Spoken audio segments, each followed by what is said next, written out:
Programme جس حسن و خوبی کے ساتھ چل رہا ہے، میری طبیعت تو یہ چاہتی ہے کہ اس پروگرام کے آخر تک میں اس میں شرکت کروں،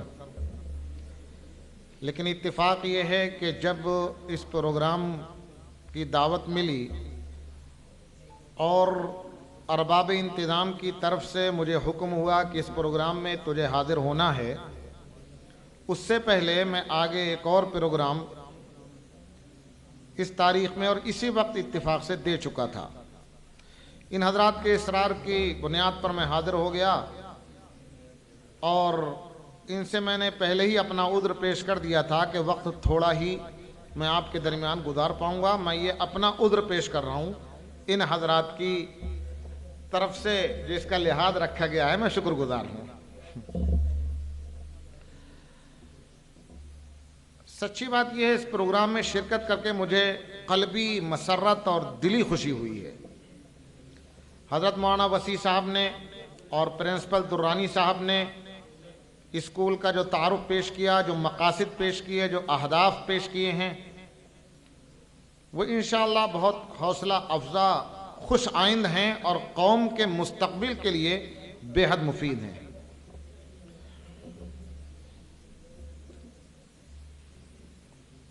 ایک عجیب سی بات ہے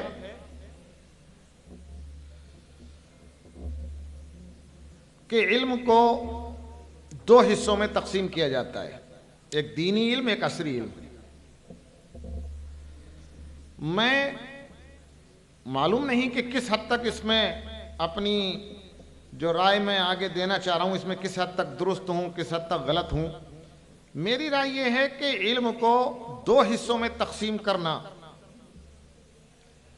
یہ بہت زیادہ موزوں کوئی چیز نہیں ہے۔ ہاں، یہ کہا جا سکتا ہے کہ ایک علم وہ ہے جو مقصود اصلی کے طور پر ہے اور دوسرا وہ ہے جو ذریعے اور وسیلے کے طور پر ہے۔ میں نے جو حدیث شریف پڑھی ہے اس حدیث شریف کی روشنی میں میں اپنے اس نظریے کی تائید کر سکتا ہوں۔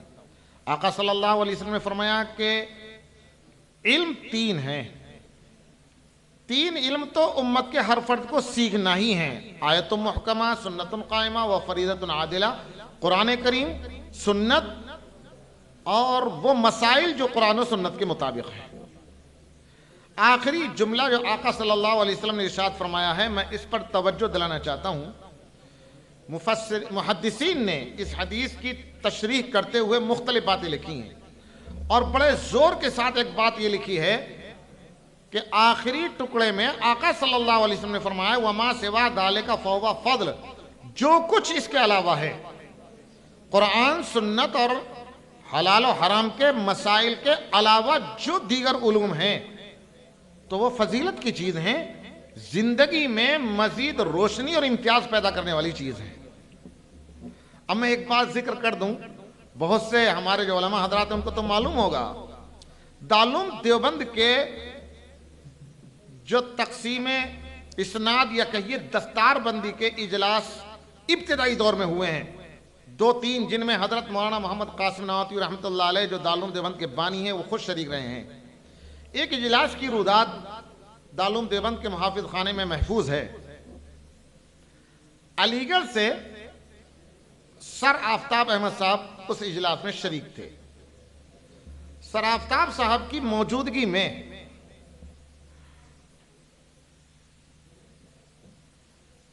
مولانا قاسم نانوتوی رحمۃ اللہ علیہ نے یہ بات فرمائی کہ جو ہمارے علماء دیوبند سے فارغ ہوتے ہیں، دیوبند سے فارغ ہونے کے بعد اگر وہ یہ دارالعلوم دیوبند کے اجلاس سے تقسیم اسناد کے موقع کی بات چل رہی ہے، یہ فرمایا کہ جو ہمارے علماء دیوبند سے فارغ ہوتے ہیں اگر وہ عصری علوم حاصل کرنے کے لیے علی گڑھ کا رخ کریں تو میں سمجھتا ہوں حضرت نے فرمایا کہ وہ ان کی زندگی میں ایک امتیاز لانے کا ذریعہ بنے گا۔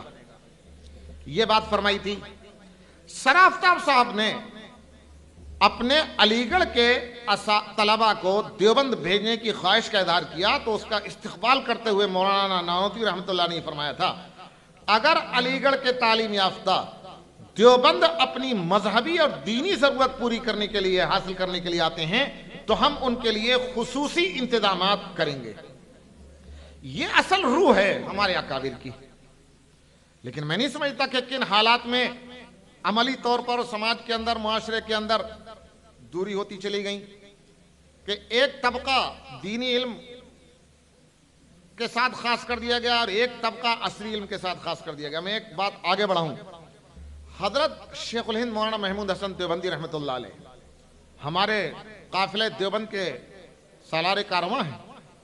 دارالعلوم دیوبند کے ابتدائی طلبہ میں عموماً یہ بات مشہور ہے کہ پہلے ایک طالب علم، لیکن ہمارے مطالعے کے مطابق جو محافظ خانے میں روداد رکھی ہوئی ہے دارالعلوم دیوبند کی، سب سے پہلے بیچ کے 13 طلبہ ہیں دیوبند سے فارغ ہونے والے، ان میں ایک حضرت شیخ الہند مولانا محمود صاحب بھی ہیں۔ لیکن اللہ جس کو عزت دیں، جس کو شہرت دیں، بہرحال محمود الحسن دیوبندی شیخ الہند ہیں۔ انہوں نے اس وقت کے عصری جامعات میں ایک ممتاز نمایاں نام ہے جامعہ ملیہ اسلامیہ کا، اس کی بنیاد کے اجلاس کی صدارت فرمائی تھی، اور صدارتی خطبہ پیش کرتے ہوئے حضرت شیخ الہند نے واضح طور پر، آج بھی وہ خطبہ محفوظ ہے، چھپا ہوا ہے، مطبوع ہے، اس میں لکھا ہوا ہے، حضرت شیخ الہند نے فرمایا تھا کہ میرے علم کے مطابق ہمارے اکابر میں سے کسی نے عصری علم کے حاصل کرنے سے منع نہیں کیا۔ اب آگے میں ایک بات عرض کرنا چاہتا ہوں، ہو سکتا ہے مجھے اصلاح کی ضرورت ہو اس سلسلے میں۔ ایک طرف ہے علماء اور حفاظ کو عصری علوم سے روشناس کرانا، ہم اس کا استقبال کرتے ہیں، ہونا چاہیے، اور حفاظ اور علماء کو عصری علوم سے بالکل بے بہرا نہیں ہونا چاہیے۔ ایسا نہ ہو کہ ریلوے ریزرویشن کا فارم بھی وہ دوسرے سے بھروانے کے محتاج ہو۔ دوسری طرف ہے عصری علوم کے حاملین کو دینی علوم سے روشناس ہونا۔ میں سمجھتا ہوں کہ یہ ضرورت پہلی ضرورت سے زیادہ ہے آج کل، اور یہ میں بات اس لیے کہہ رہا ہوں، ایک مختصر سا واقعہ سنا دوں۔ یہ حضرات ہو سکتا ہے کہ ان کے علم میں اور واقعات بھی ہوں۔ بنگلور شہر میں وزارت دفاع کا ایک ادارہ ہے ITI، مختلف اس میں وزارت دفاع کے ضروریات کے سامان تیار ہوتے ہیں۔ وہاں ایک دوست ہیں ہمارے SM زکریا، اکولا مہاراشٹر کے رہنے والے ہیں، شیخ محمد زکریا، بڑے اچھے دیندار آدمی ہیں۔ بظاہر حلیے سے صف اول میں نماز پڑھتے ہوئے انہیں دیکھ کر کوئی یہ نہیں کہے گا کہ بہت شاندار انجینئر ہیں، ہر شخص یہ کہے گا کسی مدرسے کے فارغ التحصیل ہیں۔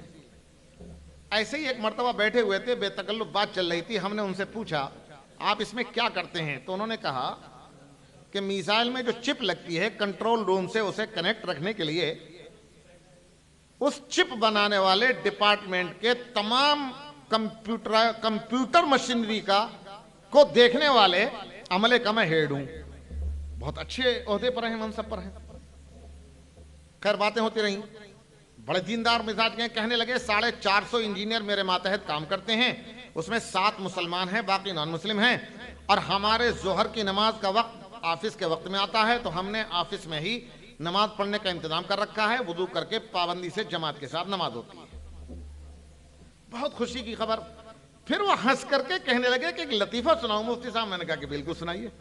وہ ان کے لیے لطیفہ تھا لیکن ہمارے تو دماغ کو ہلانے والا تھا۔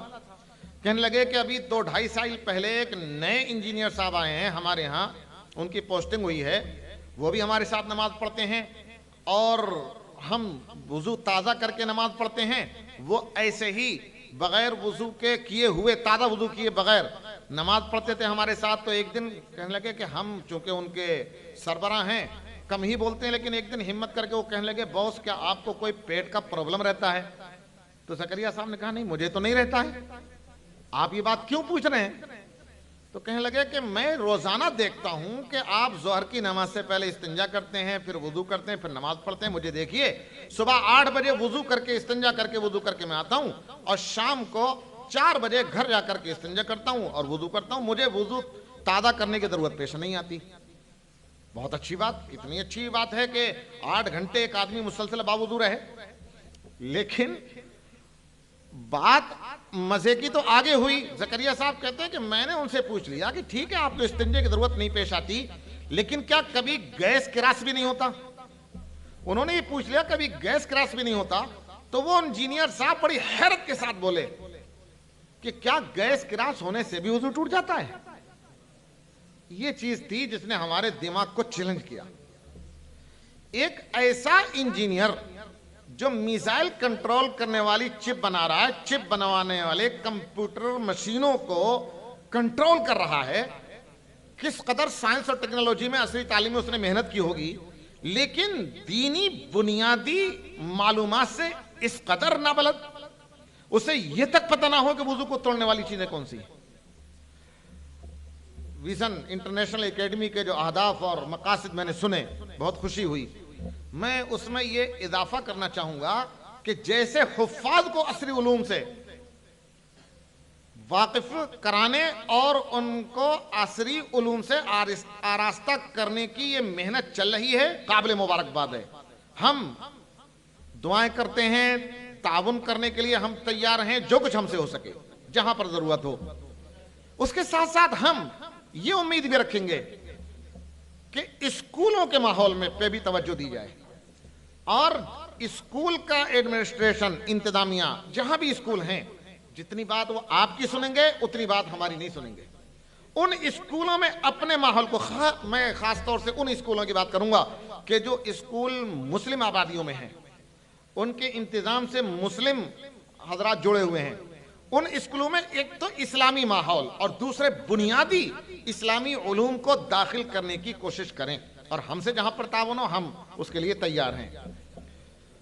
ہمارے حضرت مولانا سید محمود اسد مدنی صاحب دعوت برکاتہم نے ایک مرتبہ دیوبند میں, ابھی 2 سال پہلے کی بات ہے, اپنے گھر پر ایک میٹنگ بلائی تھی, اور صرف خالص دارالعلوم دیوبند کے اساتذہ اس میں تھے, اس کے علاوہ دوسرا کوئی نہیں تھا.